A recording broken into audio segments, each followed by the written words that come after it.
Bonjour tout le monde, on va apprendre aujourd'hui la parashat Noach. Dans la parashat Noach, on raconte une petite histoire pour commencer l'histoire. C'est l'histoire d'un jardinier qui rentre dans un bar et qui va voir le barman et qui lui dit: Monsieur le barman, je voudrais avoir un téléphone s'il vous plaît. Et il lui dit: voilà, au fond, juste là, vous avez un téléphone. Et il entend la conversation et on voit qu'il fait un numéro, il appelle, il dit: bonjour, je voudrais s'il vous plaît proposer mes services. Je suis jardinier depuis plus de 20 ans, je connais bien mon travail, j'ai fait plusieurs clients, ils sont tous contents de moi, etc. Et il fait sa pub, et voilà, je sais faire ci, je sais faire ça et tout. Et il propose: voilà, est-ce que ça vous intéresse? Et de l'autre côté du fil, on entend: écoutez monsieur, on a déjà un jardinier, il est très très bien, on n'a pas spécialement besoin maintenant d'un nouveau. C'est bon quoi, merci beaucoup. Et il raccroche, et il rappelle une deuxième personne. Et même histoire, vas-y, qui se vend, et il fait sa pub, etc. Et de l'autre côté, à chaque fois, on lui dit: non, mais vous savez, monsieur, j'ai déjà quelqu'un, il est très bien, c'est pas possible, mais bon, on sait jamais, voilà, etc. Après qu'il appelle 20 personnes et qu'il reçoit la même réponse, le barman, il vient lui dire: écoute, peut-être change de style, tu vois bien qu'il y a une approche qui va pas. Alors le jardinier lui dit: tu sais, toutes les personnes que je viens d'appeler, c'est mes clients. Et pourquoi je fais ça, Pour savoir simplement recevoir un compliment, parce que c'est très difficile pour les gens de dire bravo à ton travail. Mais lorsque je viens, je fais semblant d'être quelqu'un d'autre et je propose mes services et qu'on me dit non, parce que j'ai déjà un jardinier qui est compétent, alors je suis content parce que je fais bien mon travail.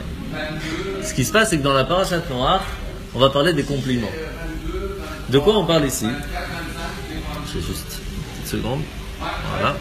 De quoi on parle ici? On voit que en règle générale, c'est très difficile pour les gens de sortir un compliment à quelqu'un. En règle générale, c'est déjà difficile.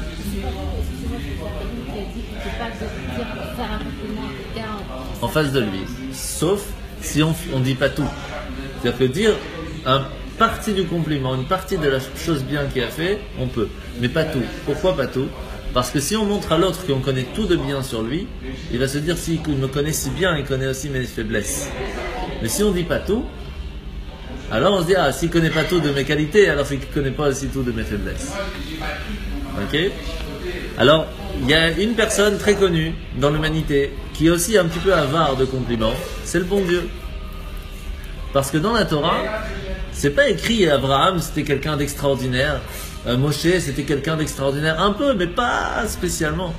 Mais par contre, Noach, tout début, Noach, Ish, Tzadik, Tamim Ayabetorotav. Noach, c'était un homme qui était juste, qui était vertueux dans sa génération. Regardez, tout début, première phrase. El et Toldot Noach, Noach, Ish Tzadik, Tamim Ayabetorotav. Regardez. Alors on y va. Donc, c'est bien écrit que Noach a été complimenté par Hachem, que c'était quelqu'un d'extraordinaire, quelqu'un de juste. Donc c'est très rare de voir ça. Ni Abraham, ni Moshe, on ne voit pas tous ces compliments chez les autres. Et pourtant, qui était vraiment mieux, Noach ou Abraham ou Moshe? On voit bien que quand on parle de qui c'est qu'il faut prendre exemple, on parle d'Abraham, on parle de Yitzhak, on parle de Yaakov. On ne parle pas d'Adam et on ne parle pas de Noach. Vous savez, quand on veut dire à quelqu'un: tu es un mensch, tu es un Ben Adam, c'est qui qu'on dit un Ben Adam? C'est celui qui est comme le Aleph, le Dalet est le même. Le Aleph, c'est pas pour Adam, c'est pour Abraham, parce qu'Abraham c'était quelqu'un de bon, et donc quelqu'un qu'on peut dire c'est quelqu'un de bien, c'est quelqu'un qui est bon, qui pense aux autres. Le Dalet, c'est pour David, qui était prêt, qui s'est battu pour les autres. Et Moshe, le même de Moshe, c'est parce qu'il s'est sacrifié pour les autres. Ça, c'est un mensch. Et donc on parle de Abraham, on parle de David, on parle de Moshe, et eux ils n'ont pas aucun compliment dans la Torah. Et même pire des fois, on dit qu'ils ont fait des bêtises, etc. Pourtant, ils sont pas comme s'ils avaient fait... Ouais, bon, il a été pardonné aussi. Bon, mais donc comment ça se fait que Noach on fait tellement de compliments? Comment ça se fait? Sur ça, Oui, continue. Ça va? Je t'écoute. Alors il faut savoir que il y a une autre personne qui a été complimentée dans la Torah, c'est Yosef. C'est la seule personne, à part Noach, qu'on dit Yosef HaTzadik. Tous les autres, on ne dit pas que c'est des tzadiks. C'est pas des tzadikim. Comment ça se fait? Oui, tout à fait. Comment ça se fait que Yosef, spécialement avec Noach, les deux ont été appelés des tzadikim? Alors d'abord, c'est quoi un tzadik? Alors je ne vais pas rentrer dans le détail. On va dire la traduction, c'est injuste. Il y a dans le Tanya, on explique qu'il y a plusieurs différents tzadiks. Il y a le tzadik qui a fait une majorité de bonnes actions par rapport aux bêtises, et puis il y a le vrai tzadik, celui qui a tué son mauvais penchant. Ça, c'est le best of the best, c'est le vrai tzaddik. Mais ça, c'est très rare de vrais tzaddikim comme ça. Donc Yosef, la Torah dit c'est un vrai tzaddik, Noach dit c'est un vrai tzaddik. Vous imaginez le niveau? Mais quoi, et Abraham et Moshe, c'était pas des vrais tzaddikim? Ah, c'est pas possible de dire ça. Donc pourquoi est-ce que c'est précisé spécialement à Noach et à Yosef? En plus, on sait bien que lorsqu'une personne vit longtemps, c'est parce qu'elle mérite de vivre longtemps. Sinon Hachem l'aurait enlevé. Et qui c'est qui a vécu le plus longtemps? C'est Mathusalem, Methuselah, 969 ans. Non, Moshe c'était 120. Qui vient juste après Noach. Donc on voit qu'en fin de compte, entre Noach et Methuselah, qui vient juste avant. oui, non mais ça veut dire dans les années quoi. Et comment ça se fait que c'est Noach qu'on dit c'était le grand tzaddik et pas Methuselah? Peut-être Methuselah il aurait peut-être plus mérité d'être sauvé du déluge. Et pourtant non.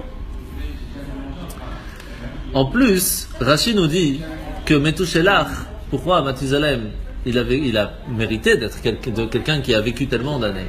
C'est parce que c'était un Adam Mouchlam, c'était quelqu'un qui était complet, qui faisait pas seulement pas de bêtises, mais il faisait vraiment des bonnes actions.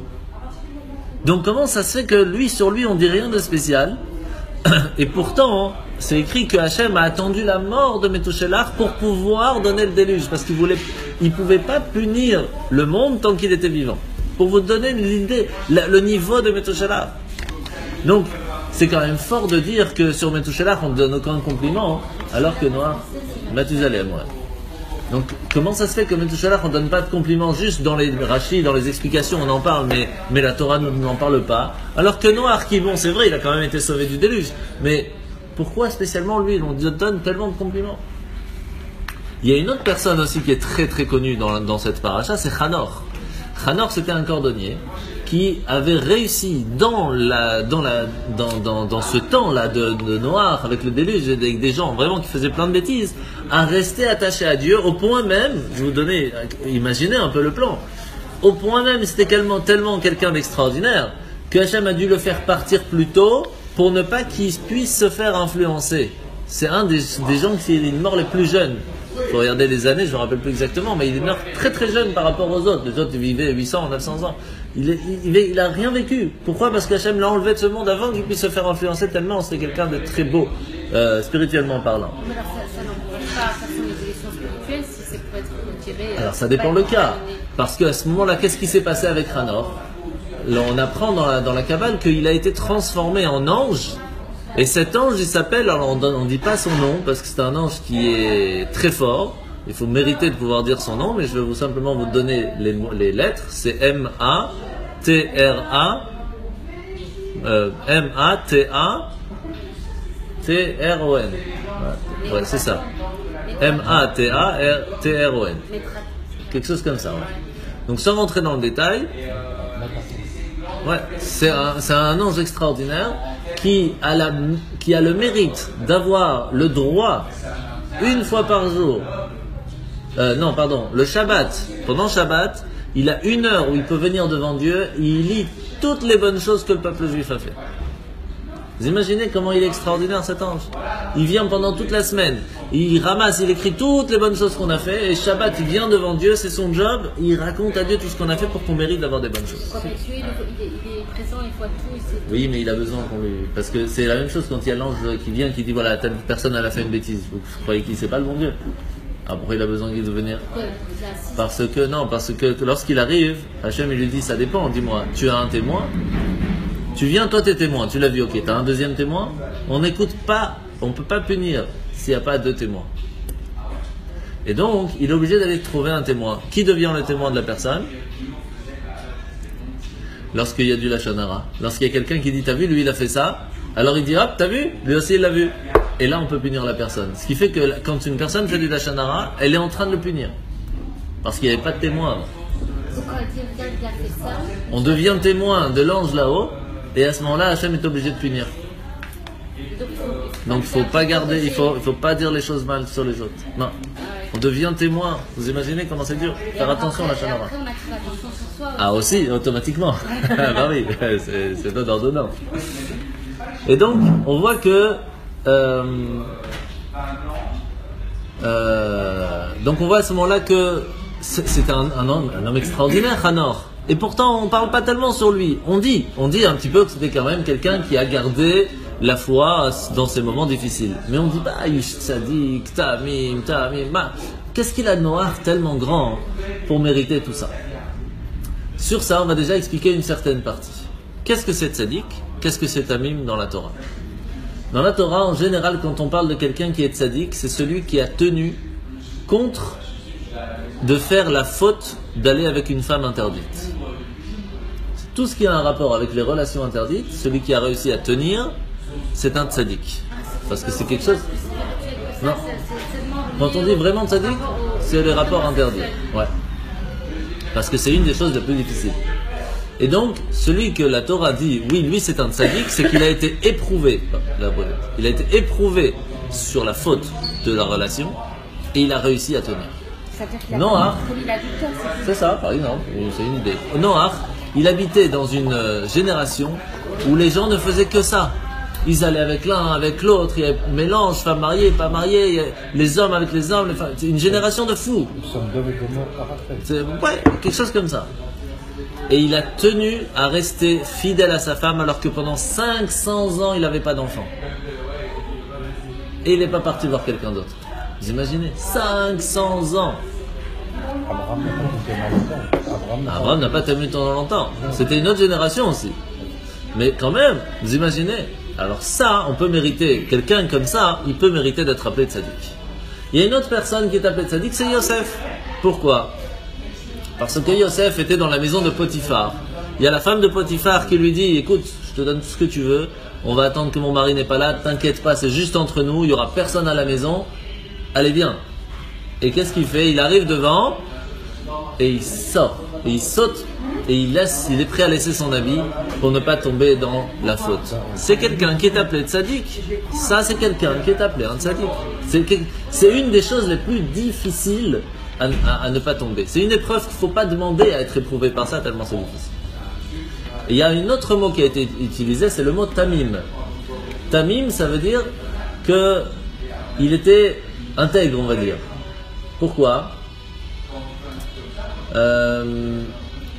Parce qu'il a été, entre guillemets, accompagné. Alors, il y a deux personnes qu'on va citer tamim, c'est Abraham aussi. La différence, c'est qui accompagne qui ?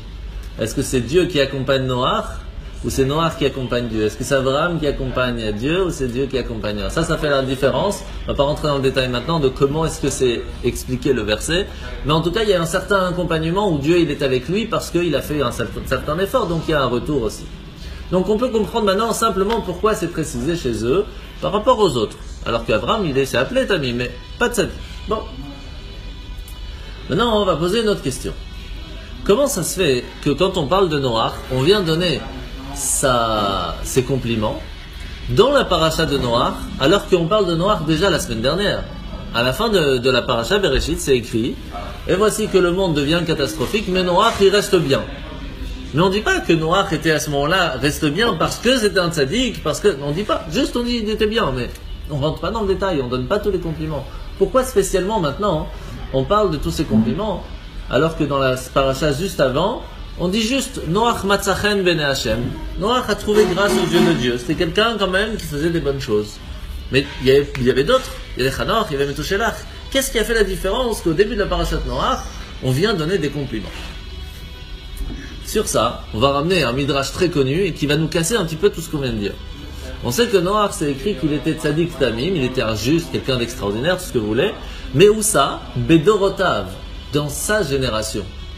Sur ça, on a deux avis. Il y a un qui dit qu'il était dans sa génération parce que dans les autres générations, il aurait été nul. Dans la génération d'Abraham, ça aurait été bien, mais pas extra.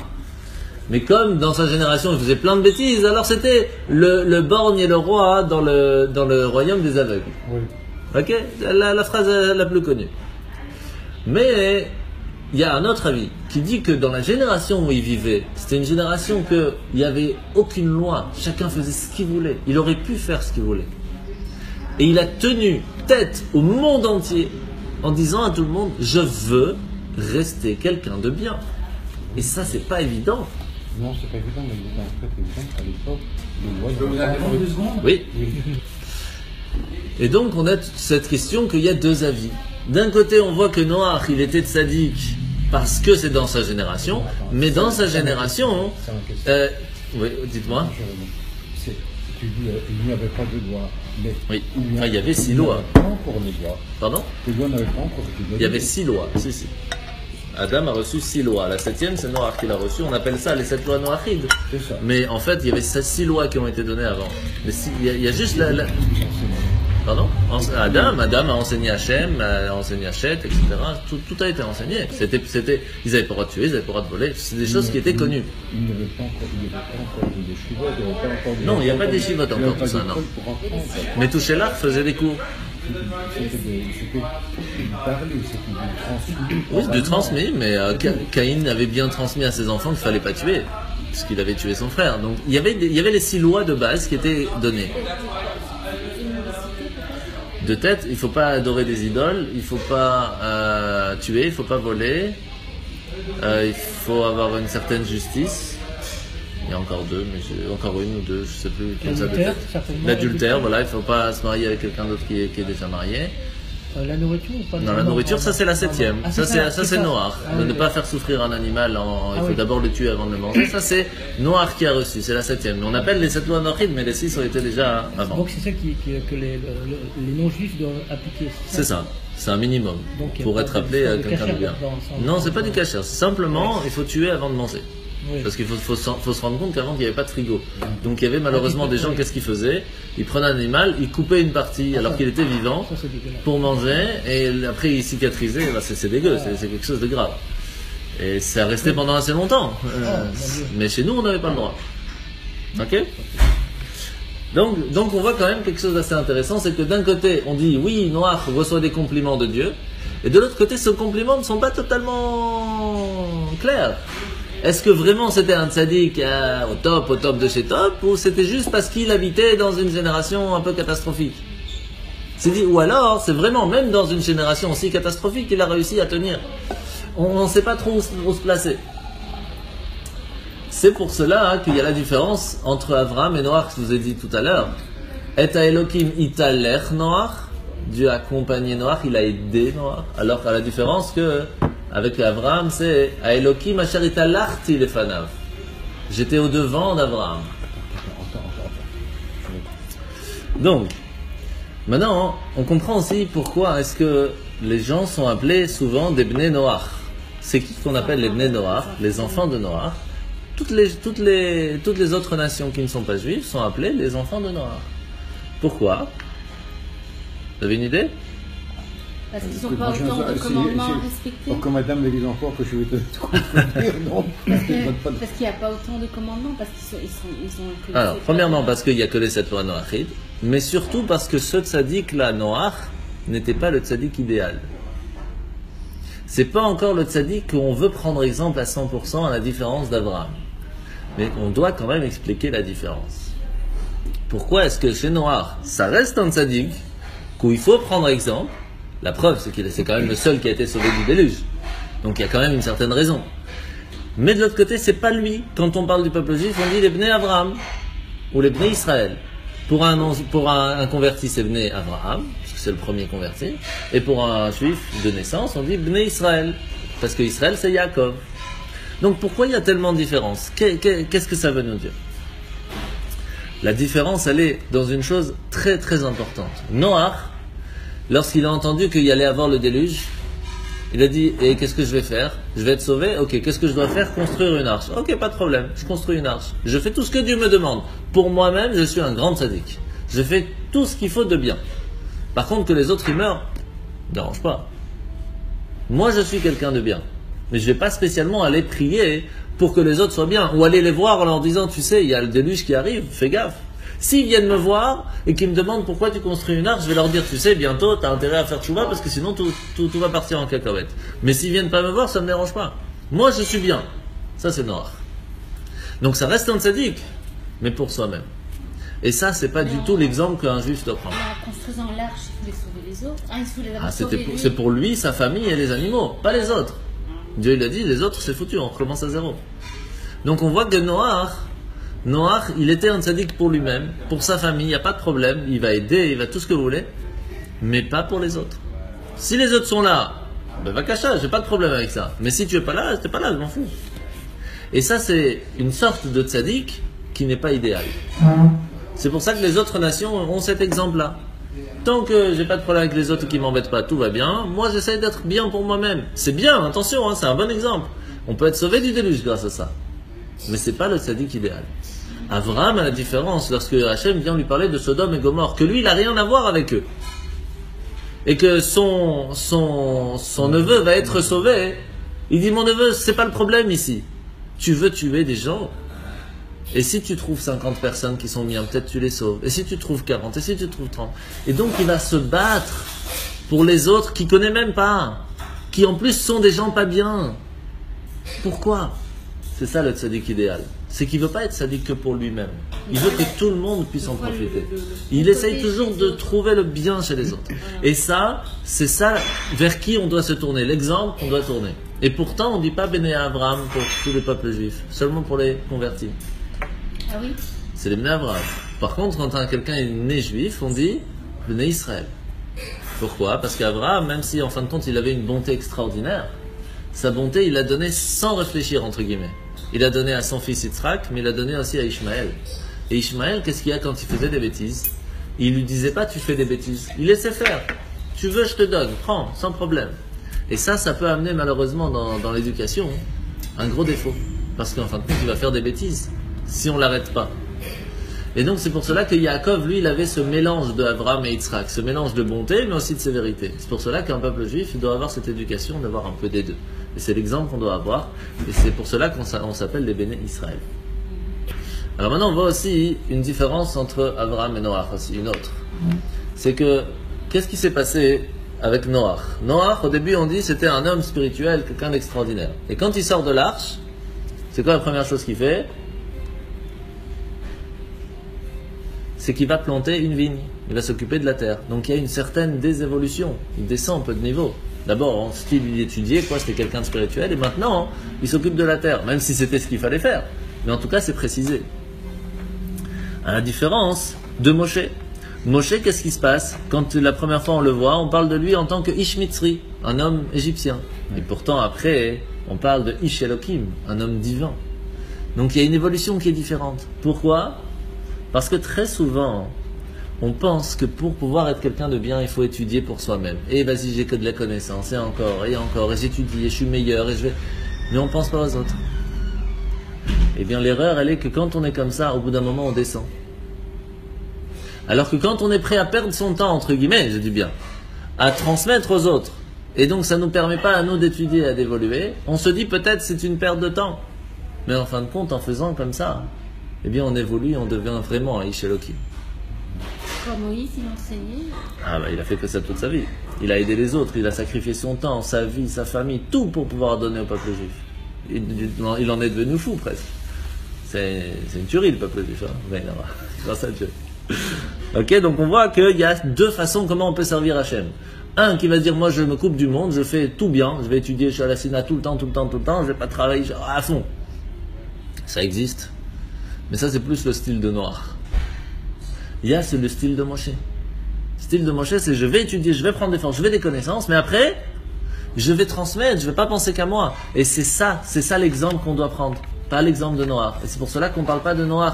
Tellement, quand on veut prendre l'exemple, quand on dit Adam, on parle de Abraham, de David et de Moshe, pas de Noach.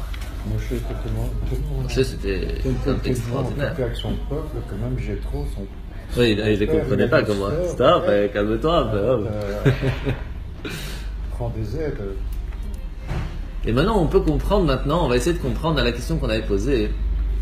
Comment ça se fait qu'on parle alors des compliments de Noach, qui en fin de compte sont un petit peu pas clairs, et on comprend la raison maintenant pourquoi, mais on en parle au début de la parashat Noach et pas à la fin de Bereshit.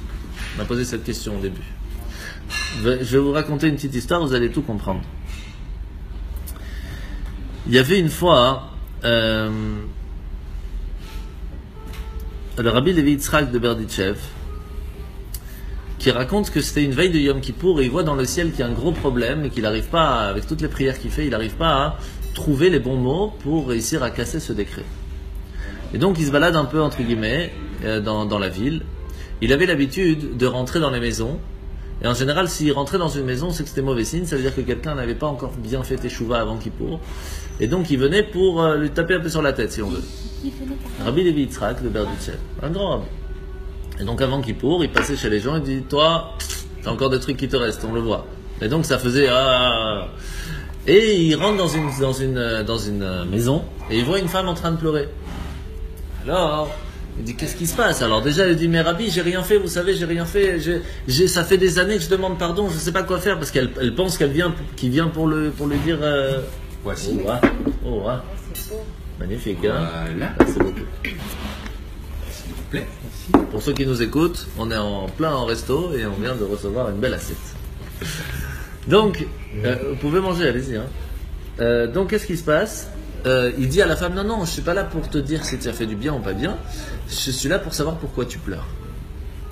Il dit, voilà, je vais vous expliquer, il y a une vingtaine d'années, j'étais avec mes parents, et mes parents, ils travaillaient en tant que cordonniers, ou je sais pas, ils faisaient des robes, etc.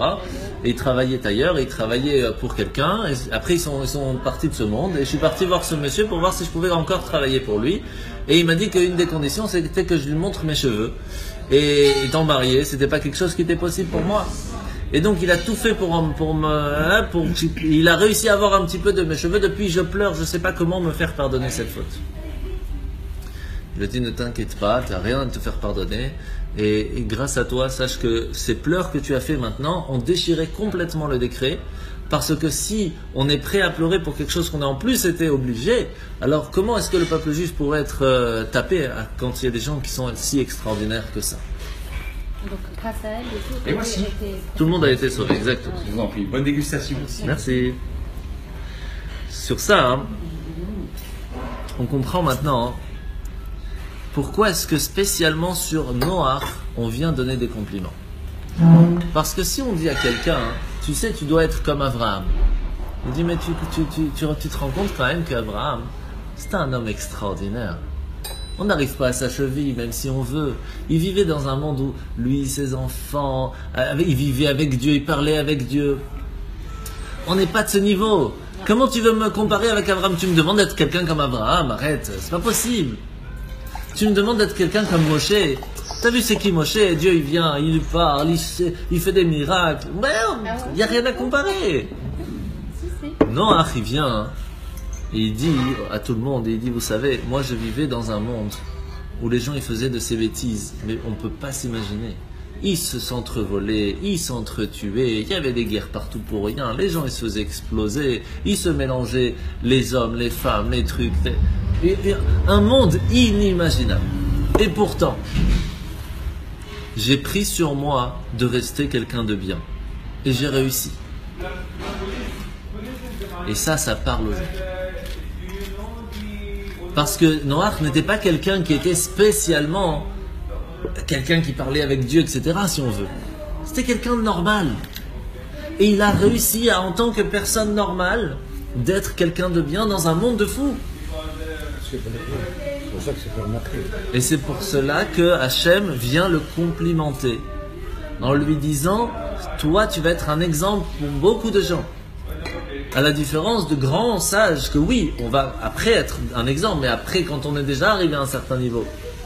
Mais pour quelqu'un de normal, entre guillemets, l'exemple qu'on doit lui expliquer, c'est que sache que tu n'es pas perdu. Tu as la possibilité de choisir dans ta vie. Tu as la possibilité de choisir comment tu veux être. Et la preuve, c'est que tu es dans un homme normal, comme Noach, et lui a réussi. Pourquoi tu ne pourrais pas réussir? Il ne faudrait pas nous prendre comme exemple à Moshe ou David. Alors oui, bien sûr, mais ça ne parle pas à tout le monde. Parce que les gens ils vont nous dire, on n'est pas Moshe, nous. On ne parle pas avec le bon Dieu, on n'est pas Moshe, on n'est pas Abraham, on n'est pas Yitzhak, on n'est pas Yaakov. Mais Noach, on est tous Noach. On est tous en plein milieu d'un monde de fous, et on a le choix de choisir si on veut être fou ou pas. Et ça, Noach nous montre l'exemple qu'on peut réussir à ne pas l'être. Et c'est pour cela qu'on parle aussi de Yosef. On peut réussir à ne pas être fou, c'est ça? Oui, c'est ça. Et c'est pour cela que spécialement Noach, on vient et on lui donne ses compliments. Mais on rappelle aussi qu'il y a une autre personne qu'on a appelée tzaddik dans la Torah, c'était Yosef. Mais Yosef, on peut dire, moi je suis pas Yosef. Non. Pourquoi?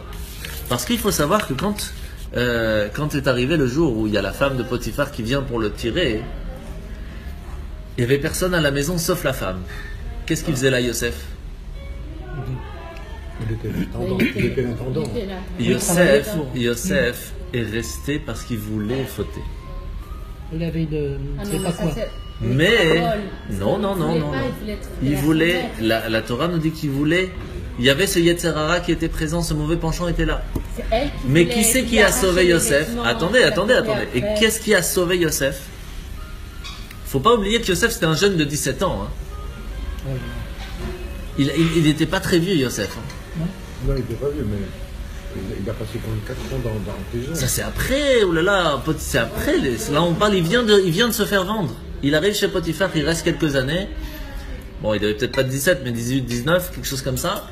Et c'est un jeune garçon avec tous ses hormones et tout ce que vous voulez. Et il y a la femme de Yosef, la femme de Potiphar qui lui dit viens, je vais t'apprendre la vie. Et bien sûr qu'il est attiré. C'est normal.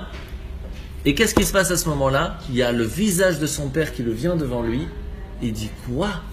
Je ne peux pas fauter. Et il se sauve. Et il voit ce mauvais penchant. Il est en train de m'attraper. Il saute.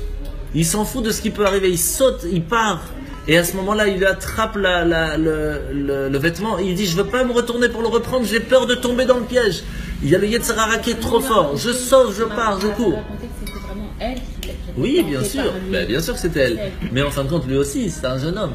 Il a tout fait pour dire non, non, non, parce qu'il a été éduqué comme ça. Mais au bout d'un moment, le Yetzer Hara est fort. Il n'y a rien à faire. On peut aussi avoir, quand on voit une femme, c'est pas pour ça qu'on va forcément vouloir croire. Bien sûr, bien sûr, bien sûr. Mais Il peut y avoir ce qu'on appelle un certain envie. Et c'est pour cela que Hachem nous dit Yosef est un tzaddik. Pourquoi? Parce qu'on est tous un peu Yosef. On a tous de temps en temps des pulsions de bien et des pulsions de faute. Et Yosef vient nous montrer qu'en tant que jeune homme de 17 ans, avec ses pulsions, ses hormones, tout ce que vous voulez, il a montré la possibilité de ne pas fauter. Il a montré à tout le monde que tu veux réussir, tu peux réussir. Et on ne parle pas ici de quelqu'un extraordinaire qui avait vécu tout ce que vous voulez. Non, quelqu'un de normal, un jeune homme, et pourtant qui a tenu. Et ça montre, c'est encore le message extraordinaire qui nous montre comment est-ce qu'on peut, et c'est pour cela que spécialement Noach, et spécialement Yosef, on vient les complimenter. Pourquoi maintenant c'était à Bereshit, on parle ça dans Noach et pas dans Bereshit alors? On n'a toujours pas répondu à cette question. Mais il y avait aussi une autre morale à l'époque. Donc maintenant on va essayer de répondre à la question, comment ça se fait qu'on parle ça dans le début de la parashat Noach et pas à la fin de Bereshit? Ou alors après le déluge, en disant voilà, pourquoi tu as été sauvé du déluge? Parce que tu étais un tzaddik. Non. En fait, il y a une histoire de Reb Jacob, c'était un juif très riche de Londres, il avait dans sa valise 100 000 livres, et dans la rue, il rencontre malheureusement des brigands. 3-4 jeunes comme ça, bien costauds et tout. Il dit, j'ai rien à perdre, qu'est-ce que je fais? Il fonce, il va vers le plus grand, le plus fort, le chef. Il dit, écoute, pourquoi tu veux me tuer? Pourquoi tu veux me voler? Qu'est-ce que tu vas faire avec? Comme ça, tachlis. Il dit, parce que je veux m'acheter de la bière. Il dit, combien ça te coûte? 5 livres. Alors il dit, tu sais quoi, prends 10 livres, va t'acheter une bière. Et il part. C'est très bon. C'est énorme. Et il le laisse partir. C'est excellent, c'est ça. Mais faut du punch, faut quand même de la J'ai pas force. compris ce qui s'est passé. Il y a quelqu'un qui voulait le voler. Il y a 3 qui arrivent pour lui prendre sa valise. Ouais. D'accord? Il dit, j'ai rien à perdre. Il avait 100 000 livres. Il avait 100 000 livres dans la valise. Ah oui. Alors il fonce vers le chef, il lui dit, pourquoi tu veux me voler? Pourquoi tu veux me tuer? Rien, tu vas rien gagner de ça. Qu'est-ce que tu as besoin? Dis-moi. Il dit, j'ai besoin de 5 livres, je vais m'acheter une bière. Il dit, il n'y a pas de problème, prends 10 livres, on va t'acheter 2 bières. Et il part. Oui, sauf. Mais c'est énorme. Ouais. Et c'est comme ça qu'il est sauvé. Ça, faut toujours garder 10 livres dans, Ouais, faut toujours regarder les vidéos, c'est ça. dans une autre J'aime bien poche. cette histoire. Ah, mais c'est pas fini, c'est pas fini. Qu'est-ce qui se passe? Quelque temps plus tard, qui c'est qui voit à côté de la synagogue? Le même. Le même. Et il l'attend. Quand Ouais. Il dit, mais qu'est-ce que tu fais là? Il dit, je voudrais simplement te rendre des 5 livres la monnaie. Il dit, c'est quoi l'histoire? Il dit, tu sais, c'est la première fois en 27 ans que quelqu'un me dit que je suis quelqu'un de bien. C'est parce qu'il lui a dit, tu es quelqu'un de bien, pourquoi tu veux me tuer? Qu'est-ce que tu vas perdre? Tu vas faire que perdre de faire des choses comme ça. Tu es quelqu'un de bien. Il lui fait des compliments, et c'est comme ça qu'il a réussi à se sauver. Et il dit, tu sais, en 27 ans, c'est la première fois de ma vie qu'on me complimente, qu'on me dit je suis quelqu'un de bien. Alors, c'est c'est la première fois, je veux continuer sur ce bon pas. Et je te rends tes 5 livres. Et là, on apprend quelque chose d'extraordinaire. C'est que Hachem a vu que Noach, c'était le seul qui allait pouvoir être sauvé du déluge. Mais il n'avait pas les forces. Il a fallu être accompagné. Il l'a accompagné. Et comment il l'a accompagné? Il l'a complimenté. Noach, tu sais, tu es un tzaddik, tu es un juste, tu es vertueux. Oh, Dieu me dit ça, mais je peux pas ne pas l'être maintenant. Comment je vais faire? Je suis obligé de faire des efforts pour. Ah oui. Et donc ça lui a donné des forces pour réussir à l'être. La même chose pour Yosef. Ouais, je vais manger, t'inquiète.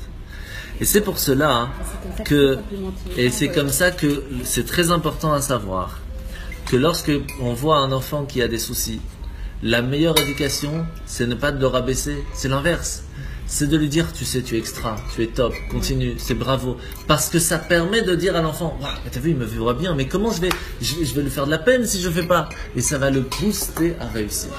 C'est ma femme qui complimente mes enfants tout le temps. Et ben voilà. Et ben, un enfant n'attend que ça. Il a 3 ans, j'ai dit, quel plus beau pour la C'est ça. Et ben voilà, c'est exactement ça. Il devait excuser, mais on avait des choses à la maison. Oui, pas de problème. Pas de souci. D'ailleurs, si on veut être ami avec Myriam, il faut dire que ses enfants sont bien.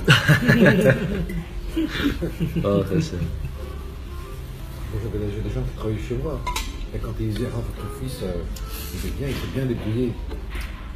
Il est bien cette femme qui travaille chez moi. Oh, alors maintenant, je vais vous raconter une petite blague et ça va vous donner une petite idée sur la suite. Et on va finir avec ça.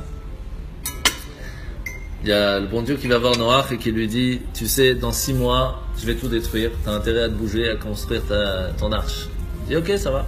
6 mois plus tard, il vient voir Noach et dit, Noach, qu'est-ce qu'il y a? Elle est où l'arche? Et on le voit, il est en train de pleurer. Il dit, mais qu'est-ce qui se passe? Raconte-moi. Dans quelques heures, je vais envoyer le Maboul. Qu'est-ce qui t'arrive? Il dit, mais tu comprends pas.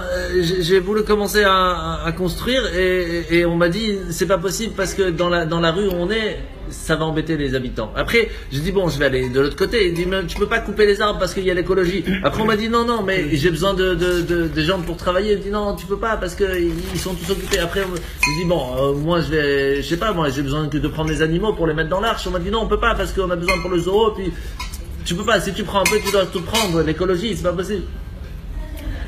Alors, qu'est-ce qui s'est passé à ce moment-là? Le bon Dieu, il sort l'arc-en-ciel. Et il dit, attends, j'ai pas fini, il faut écouter la fin.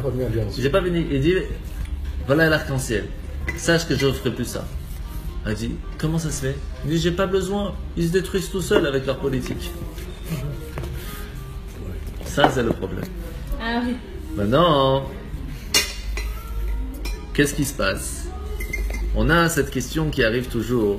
On se retrouve tout seul en fin de compte devant le monde, contre le monde. Aujourd'hui, en tant que peuple juif, on a des valeurs qui sont tout à fait contraires aux valeurs de ce monde d'aujourd'hui. C'est ouvert à tous, le mariage pour tous, on peut faire ce qu'on veut quand on veut. La Torah, c'est pas ça. Il y a une doxa générale maintenant. C'est pas ça. Permissive, de tout. Il y a une chose que je fais une parenthèse là-dedans. Et donc on comprend maintenant, oui, il est tard. On comprend maintenant pourquoi est-ce que c'est tout au début de la parashat Noach, là où il va commencer à lui parler de l'arche, qui vient le complimenter pour lui donner des forces de réussir à se battre contre tout ce qu'il y a autour de lui pour réussir à le faire. À la différence de Moshe, que Moshe il n'a pas complimenté parce que premièrement il avait déjà ses forces et pourtant c'était pas évident. Et même pire que ça, qu'est-ce qu'il va faire Hachem? Il va le punir, il ne peut pas rentrer en Israël parce qu'il a tapé le rocher. Mais c'est pas pour ça qu'il a. On a déjà expliqué. Non, pas le Mont Moria. Il a tapé le rocher pour avoir de l'eau. Oui, 2 fois. Oui, mais la première fois, il lui a demandé de le faire. La deuxième fois, il a dit de parler, il n'a pas parlé. Mais le problème, c'est pas parce qu'il a tapé le rocher. C'est parce que juste avant, il a dit, un peuple de râleurs. Et là, c'est problématique. Là, t'as rien compris. Il faut pas les critiquer. Quand on critique, on construit, on amène la possibilité de la chose. La parole a une force énorme. On renforce quelqu'un quand on dit, voilà, toi tu as fait une bêtise, tu es nul. Tac, on l'a renforcé qu'il est nul. Chaque fois qu'on dit quelque chose, on amène un renforcement ou même une création de quelque chose qui n'était pas existant chez la personne. Et on doit faire attention à ces paroles. Et c'est pour cela que on doit faire très attention, surtout quand on parle avec des enfants, de comment on leur parle, qu'est-ce qu'on va leur dire. Parce que tout ce qu'on doit apprendre à un enfant en fin de compte, et on apprend ça de la Parashat Noach, c'est que c'est un enfant qui est extraordinaire, c'est quelqu'un de bien.